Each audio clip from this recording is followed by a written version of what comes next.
विट्यात बाबर गटाचा ऐतिहासिक विजय, शिवसेनेने भाजपचा केला धुव्वा, 22 विरुद्ध 4 जागांवर दणदणीत सत्ता. विटा नगरपालिकेत तब्बल 45 वर्षांनंतर ऐतिहासिक सत्तांतर घडत आमदार सुहास बाबर आणि नगरसेवक अमोल बाबर यांच्या नेतृत्वाखालील शिवसेनेने भाजपच्या पाटील गटाला जोरदार धक्का दिलाय.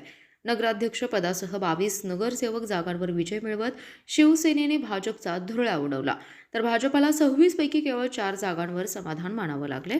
बाबर बंधूंच्या नेतृत्वावर जनतेचा ठाम विश्वास.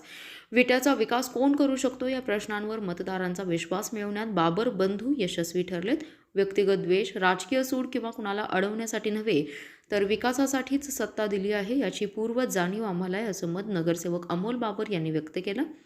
ओबीसी महिला आरक्षणात शिवसेनेचा वर्चस्व. यावेळी पारंपरिक बाबर विरुद्ध पाटील गटातील लढत ही पक्षीय पातळीवर शिवसेना शिंदे गट विरुद्ध भाजप अशी रंगली होती. थेट नगराध्यक्ष पदासाठी ओबीसी महिला आरक्षण असून शिवसेनेच्या काजल मेहत्रे आणि भाजपच्या प्रतिभा चौथे यांच्यात चुरस निर्माण झाली.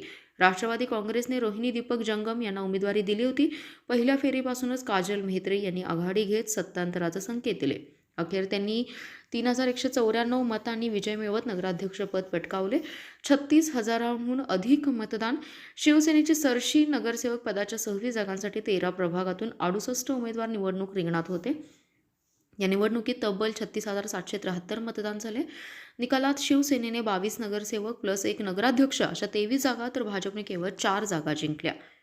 या निवडणुकीत शिवसेनेचे नेते अमोल बाबर, माजी नगराध्यक्ष नंदकुमार पाटील, माजी नगराध्यक्षा प्रतिभा पाटील, कृष्णात गायकवाड, माजी उपनगराध्यक्ष रुपाली धर्मेश पाटील, संजय भिंगारदेवे, विटा बँकेचे अध्यक्ष विनोद गुळवणी, ॲडव्होकेट अजित गायकवाड, महेश कदम यांनी विजय मिळवला.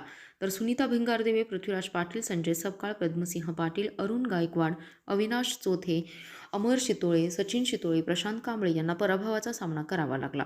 या यशात तमाम विटेकरांचे, ज्ञात अज्ञात कार्यकर्त्यांचे मोलाचे सहकार्य आहे. जरी काही उमेदवार पराभूत झाले असले तरी त्यांनी ताकदीने लढा दिला.